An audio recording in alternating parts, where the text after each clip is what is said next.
gumaling. Subalit gumaling naman ang ating mga kaluluwa. Ang importante po ay ang ating kaluluwa para kung anuman sa oras na tayo tatawagin, sigurado sa Kanya tayo. Amen po ba yun? Ang susunod po, please.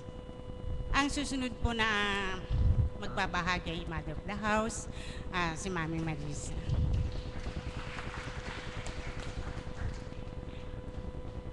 Papuri sa iyo, Ama, ay walang katapusan.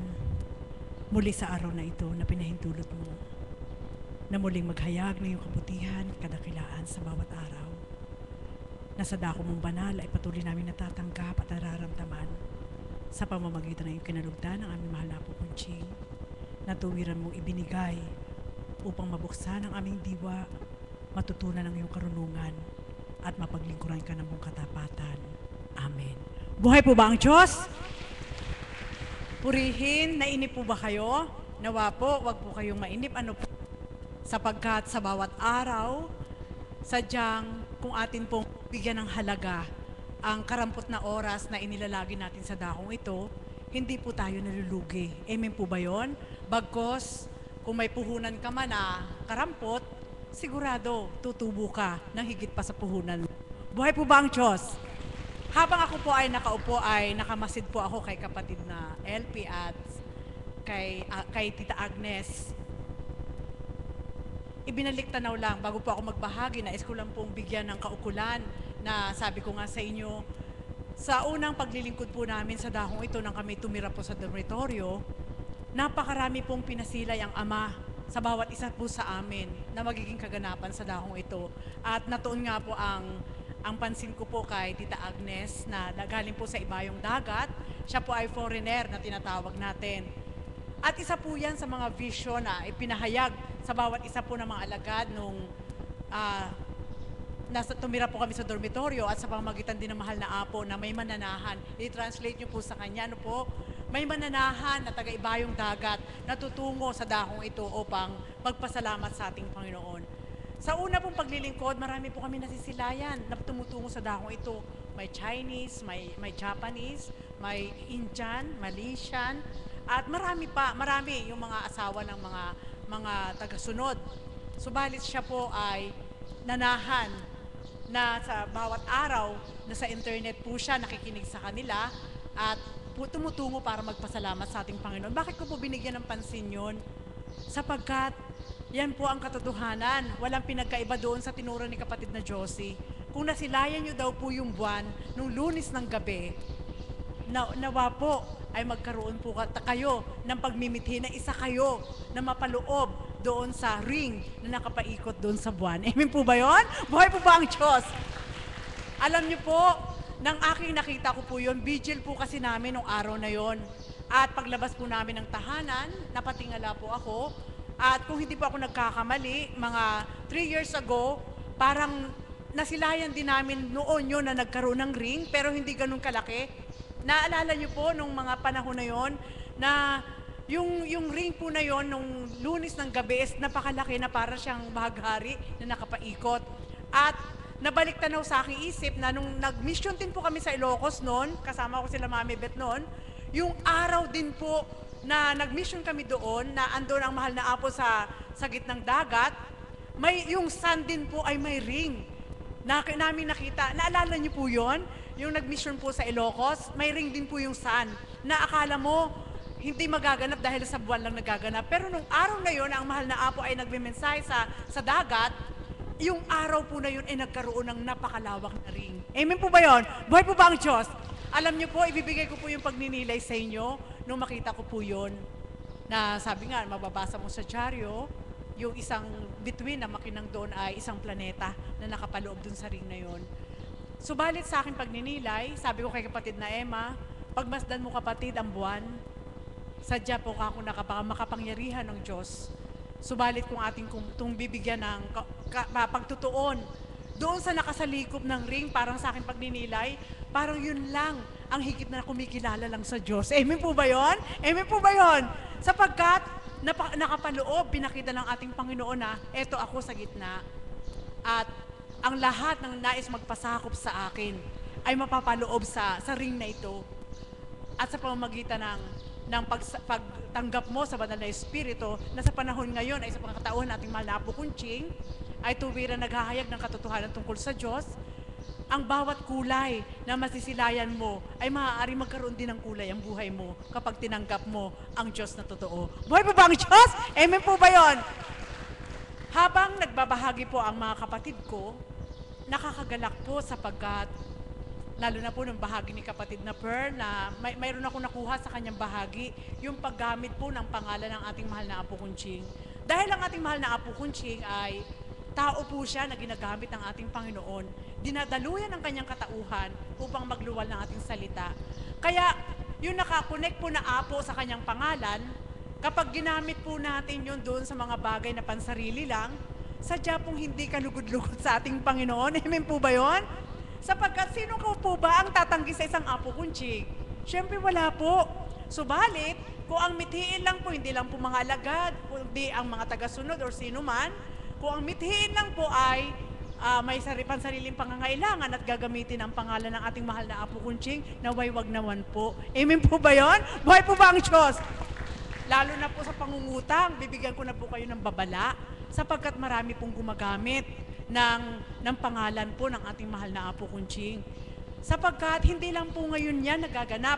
Nung una pa lang po, kailangan siguro ilahad na, na alam ko po, inip na rin po kayo dahil inaantay niyo po ang mahal na Apo. Subalit mamaya pa po siya. Sapagkat ang mahalagang araw na ito sa kanyang kabiyak ay pinahintulot ng ating Panginoon upang naman masolo naman natin mahal na Apo Kunching. Buhay po ba ang Diyos? Amen po ba yun? Nagsimba po sila sa maraming simbahan na aatas ng ating Panginoon para dumalaw po sa mga simbahan. Kaya nalulungkot po ba kayo?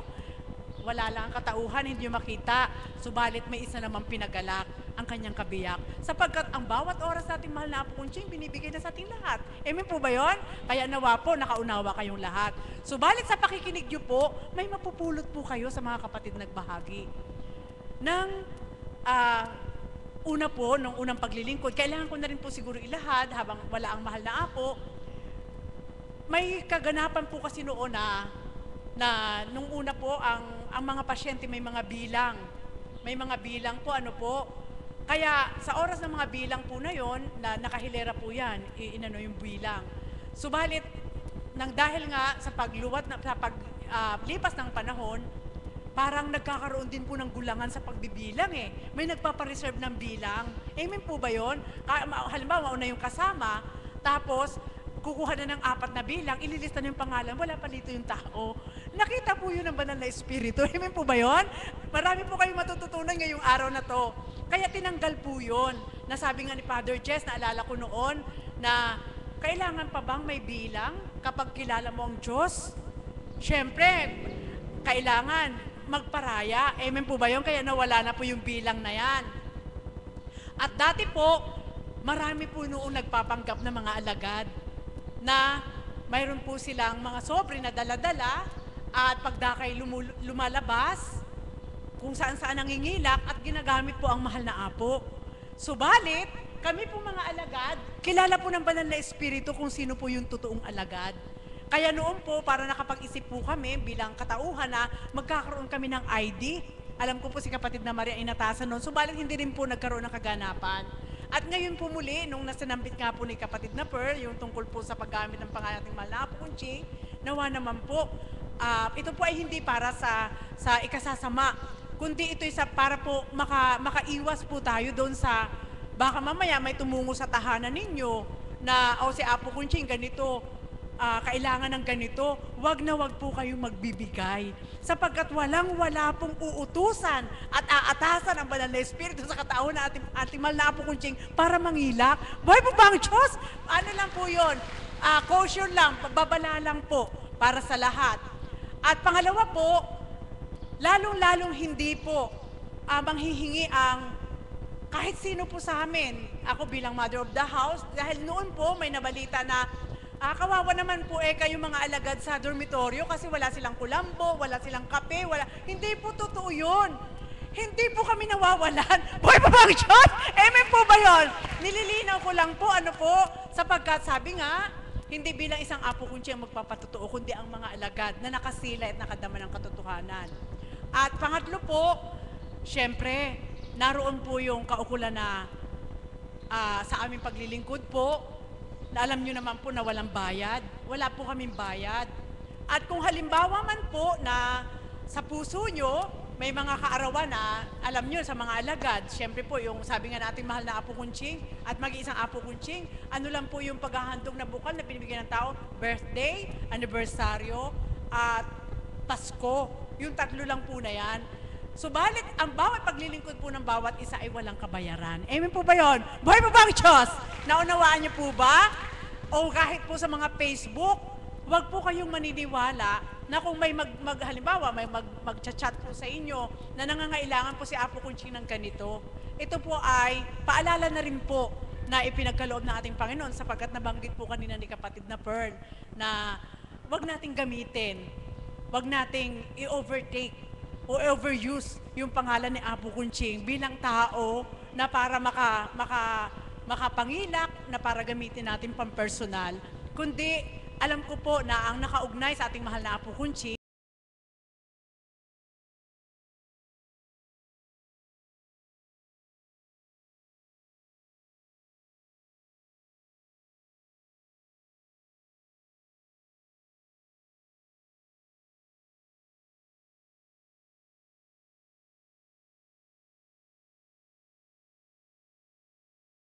halaga na dapat gawin ng bawat isa. Hindi po ito isang pagtuturo o pangangaral para sambitin ko sa inyo, subalit kami mga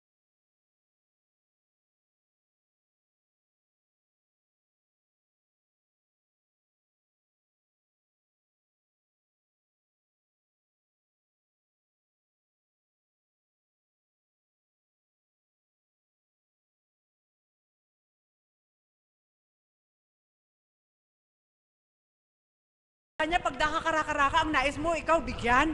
Buhay po ba ang Diyos? May po ba yun? Siyempre, ayaw din ng Panginoon ng ganun, subalit mabait pa rin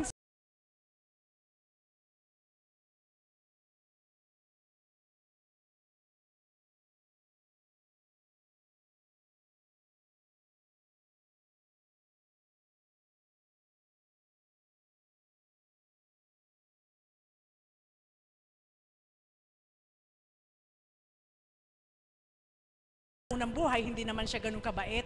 Pero bakit siya nilingap ng Diyos?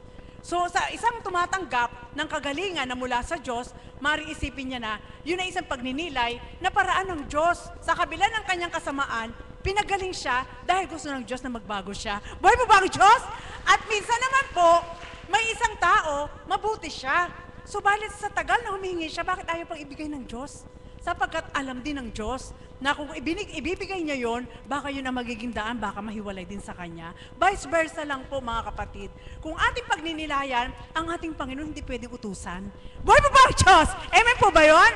Kaya yung salitang focus na yan po ang magiging isang susi ng bawat isa upang ang nais ng bawat isa. Halimbawa, ako po ba? Halimbawa, ang focus ko po pang mundo. 70% mundo, 30% espiritu. Sa palagay niyo po ba, pag dumulog ako, ibibigay kagad sa akin ng Diyos? Hindi. Amen po ba yun? Buhay po ba ang Diyos? Ganyan po tayo magbigay ng pagninilay para hindi po tayo nasasaktan. Amen? Nasabi nga, may mga kaukulan na kaganapan na pag gumawa si God, kagaya nung binahagi po ni kapatid na Gloria, kapag gumawa si God sa kanya is last 2 minutes. Pag gumawa si God sa kanya, alam niyo po, para sa akin, pag gumawa si God sa akin, instant. Buhay po ba ang Diyos? Amen po ba yun? Sa madaling salita, kanya-kanyang kaganapan. Subalit, kapag nakapokus ka lang sa gusto niyang ibigay sa'yo at gusto mong ibigay sa Kanya, anong mahirap? Di ba wala? Buhay po ba ang Diyos? Sapagkat, minsan, sabi ko nga, kasi ginagawa naman kasing hulugan si God ₱5 ngayon, bukas 10. Sa susunod, 20, tapos bigla ka mag-withdraw ng 50, hindi pwede.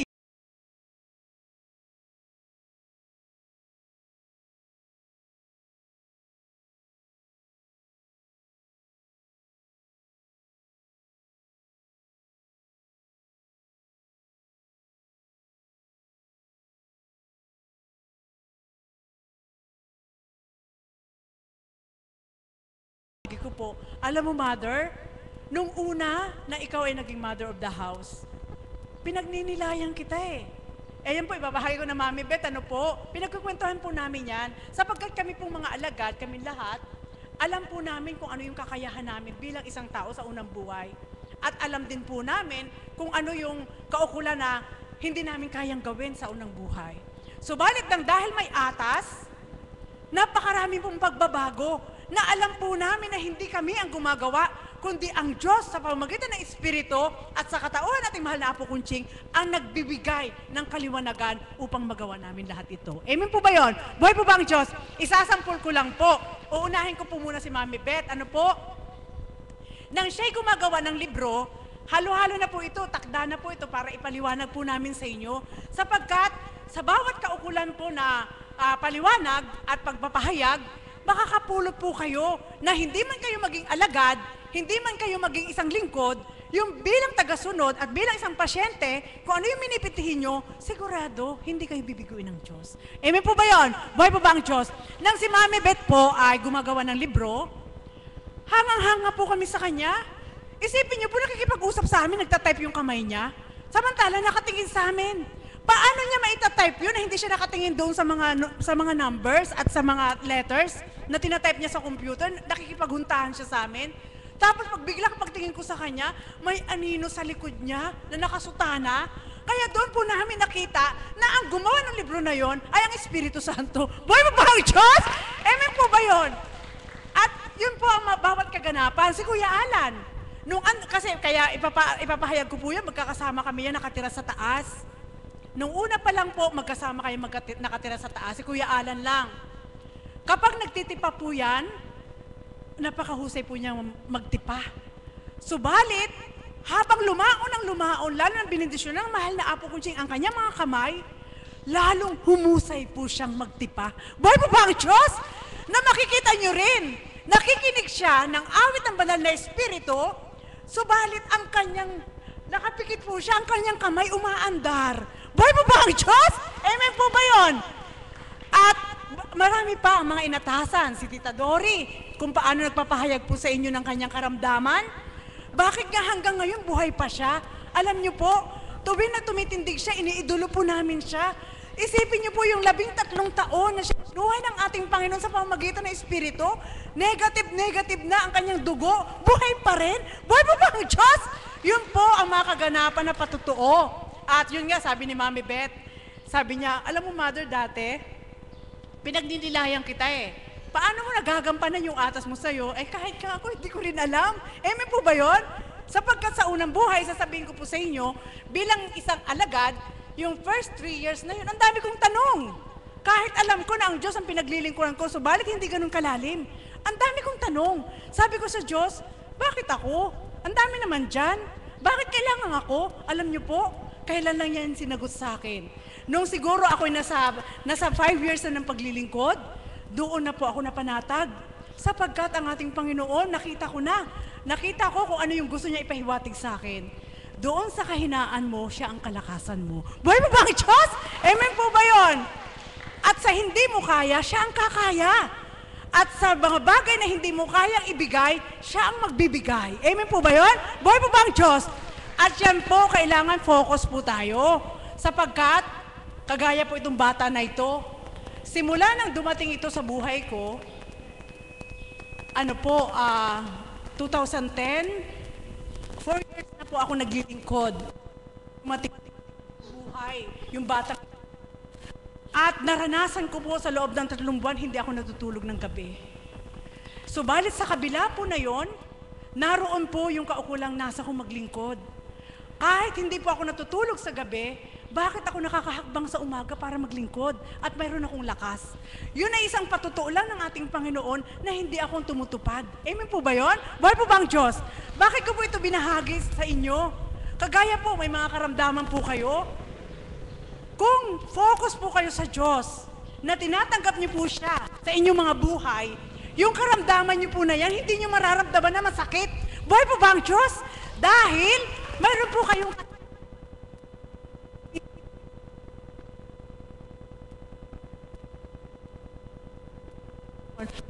Diyos.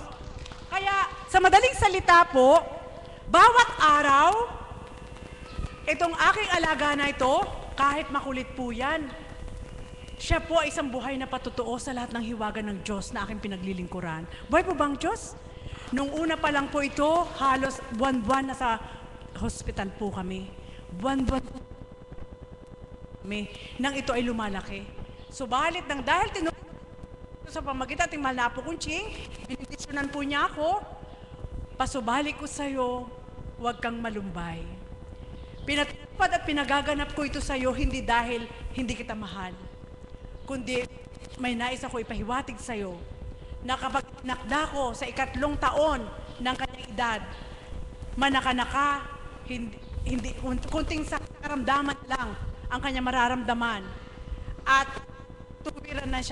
tuwiran ka na niyang akong palalayain sa karamdaman. Purihin ang Ama. Mag-4 na taon na po siya sa March. Salamat sa Kanya. Sapagkat naranasan ko po sa Kanya noon, Pasko, nasa hospital po kami. At purihin din ng Ama, sa bawat kaganapon, ang batang yan, kahit makulit, sa aking pagdama, subalit ang kalooban ng Diyos ay nakita ko po sa Kanya na hindi niya po ako iniiwanan. Amen po ba yun? Buhay po ba ang Diyos? Sa binahagi ko po sa inyo, subalit lang po, ang nais ko po nyo, Diyos ay mabuti, at ang mo bilang tao, isuko mo sa lahat. O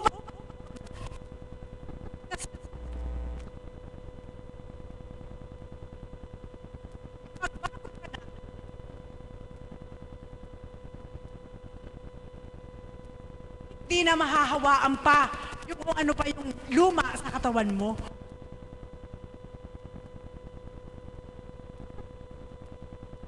At araw,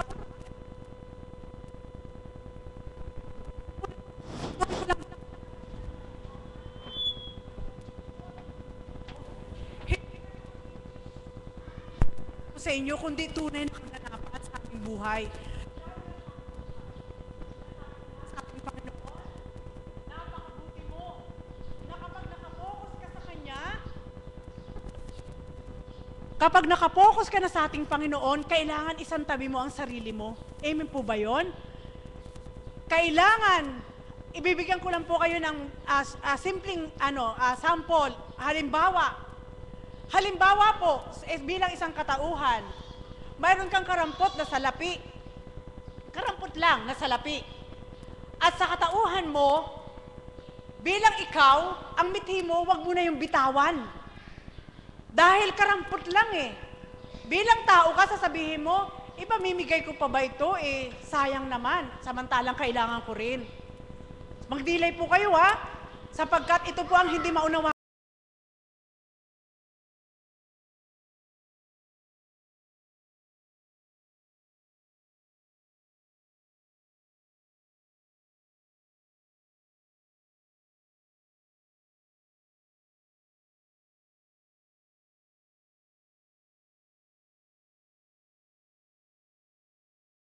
Puno ng tubig, kapag sinidlan yun ng ating Panginoon, di bagat masasayang?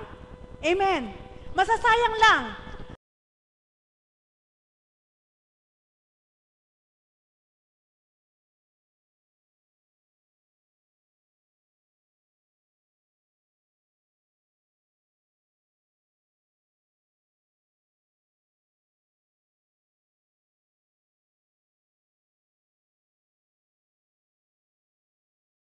Hindi ko po inaangat sa inyo ang sarili, kundi ito po ay pinasasambit ng ating Panginoon sapagkat marami po na hindi nakababatid kung paano yung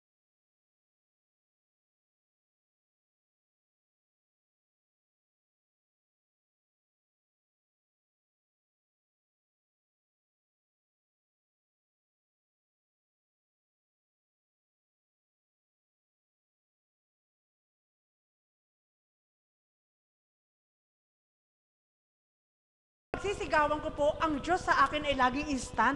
Buhay po ba ang Diyos? Totoo po yun. Sapagkat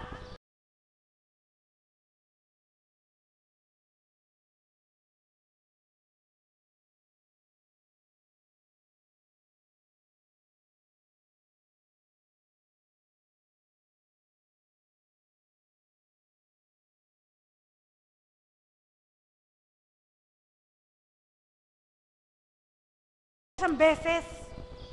Halimbawa, huwag niyo pong panghinayangan kung anong meron kayo.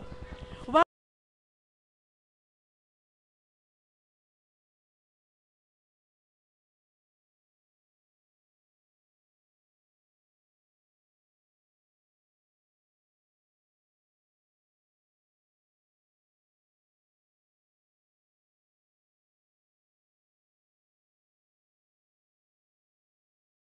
hindi man bukas, hindi man sa isang araw, subalit kapag binigay ng Diyos para sa'yo, sigurado sobra. Buhay po ba ang Diyos?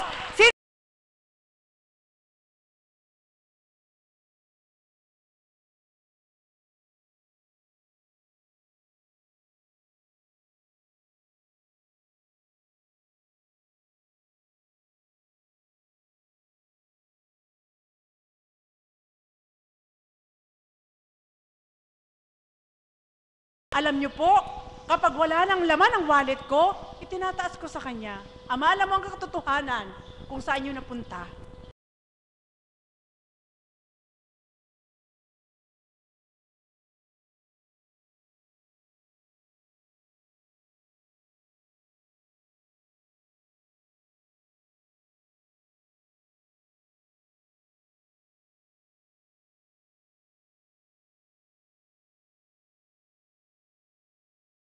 Dinadakila siya sapagkat, sabi nga ni Mami Beth, may pera.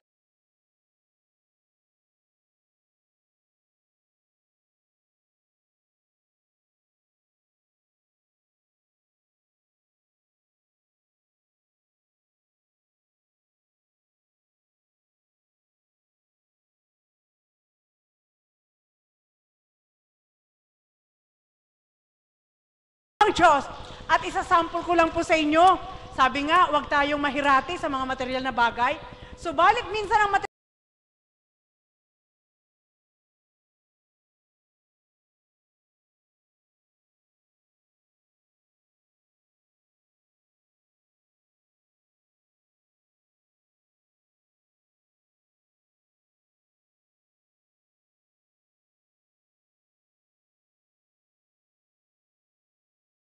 yan, alam niyo po, pag kumain niya ng chocolate, lahat puro imported. Buhay mo ba ang Diyos?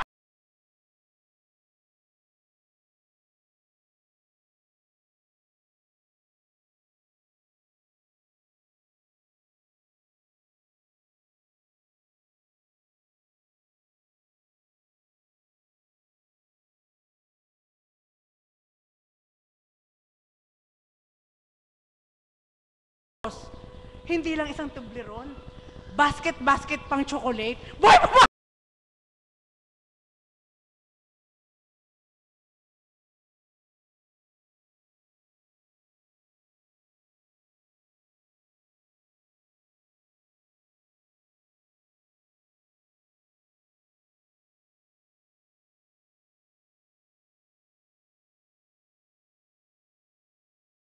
Huwag mong ipagkait, kundi ibigay mo pa rin sa kapwa mo na makagalak sa kanila.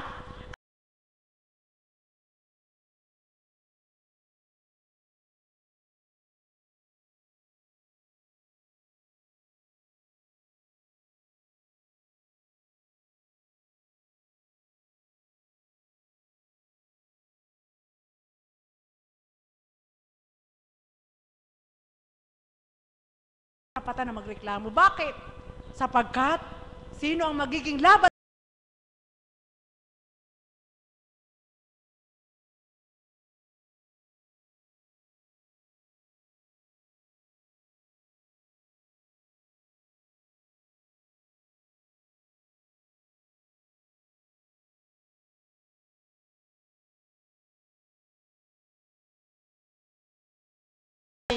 um, Ginagamit ng banal na spirito, dapat irespetuhin natin siya.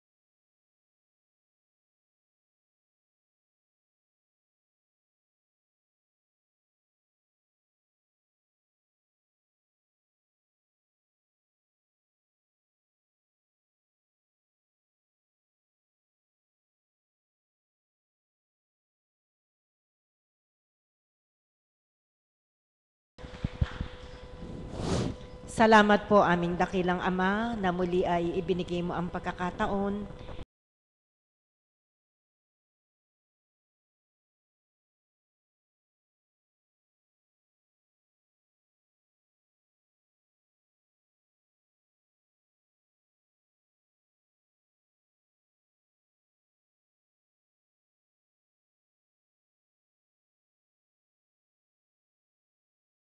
nila ang iyong wagas na pag-ibig na tanging ikaw lamang ang makapagbibigay.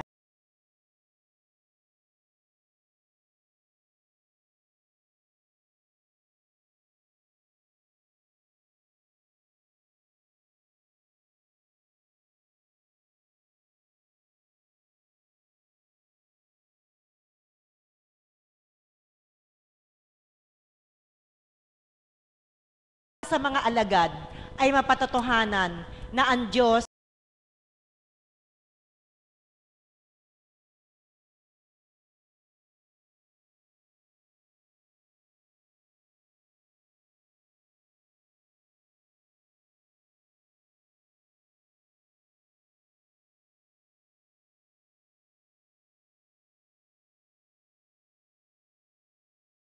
katulad po ngayon, kung habang nakaupo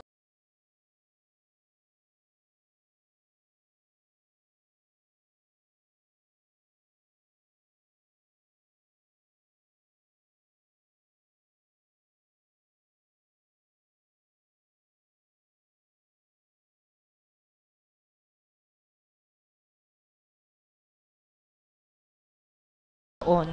Kaya anuman po yung maganap,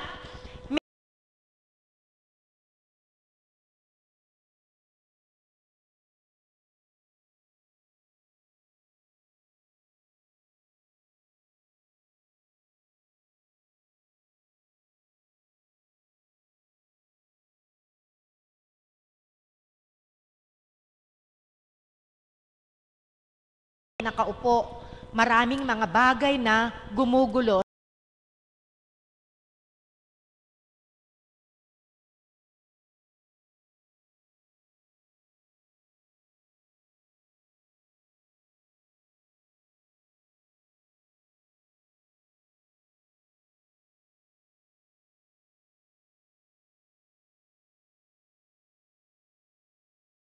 na mula sa ating Panginoon. Sususugan ko lang po yung sinabi ni Mother.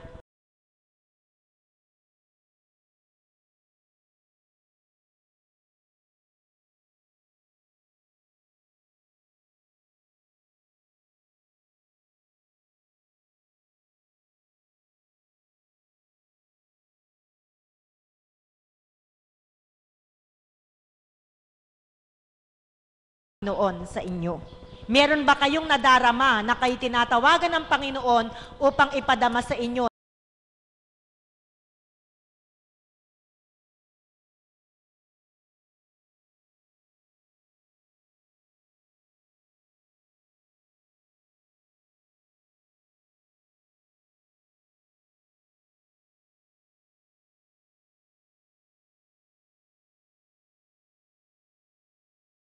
Ng masamang bagay, hindi po kayo bibigyan ng Panginoon. So,